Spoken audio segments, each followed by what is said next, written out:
Hi. So I have the dubious distinction of being what's between you guys and leaving. So I will say thank you to Meredith and to JWI for putting me here and also putting me here at this particular moment. In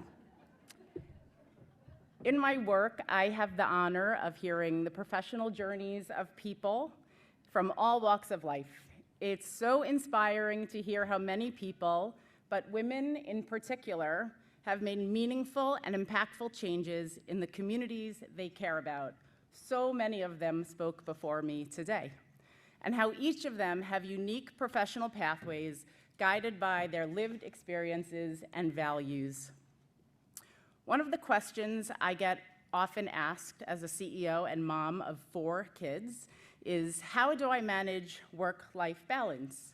Which is a topic many of us talk about all the time, and one we spoke about earlier on the symposium.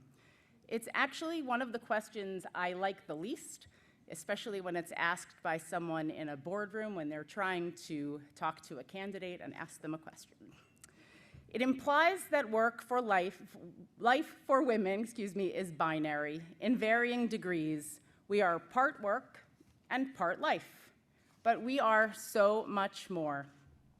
Balance can imply, among many other things, but that things are even, that work and life are equal parts, and that historically, the burden has been on us as women to demonstrate to others how we can carefully walk through the world, paying equal but different attention to both, first one and then the other in a precarious balance.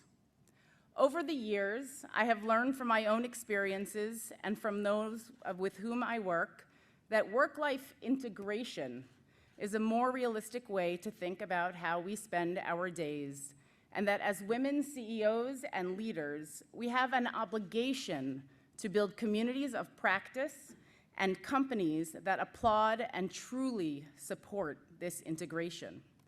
As we all know, there are days and weeks when our minds are definitely not balanced between work and life.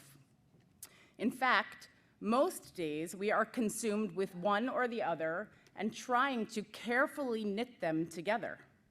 How many of us have days when we sit at work, but our mind is consumed by a birthday party we need to plan, or college applications, waiting response, the elderly parents who need our care, or desperately trying to carve out self-care for ourselves or for our families?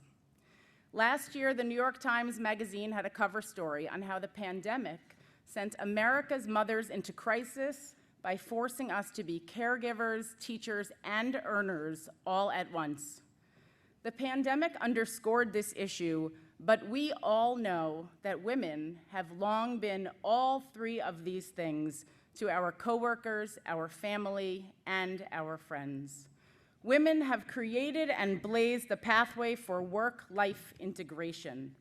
Those who came before us have fought hard for us to have a voice, and we have made huge achievements in women's leadership in so many important arenas, but important work is still in front of us.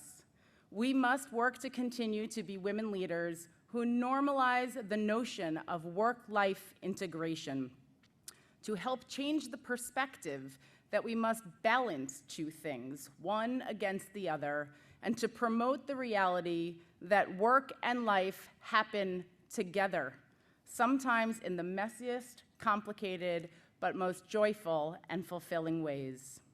As women in leadership, we have an obligation to the next generation of leaders to build companies and teams where we model and encourage each other not to seek the idea of work-life balance, but to embrace a fuller life where we give ourselves and each other permission and a pathway to lift each other up as our whole selves. Thank you.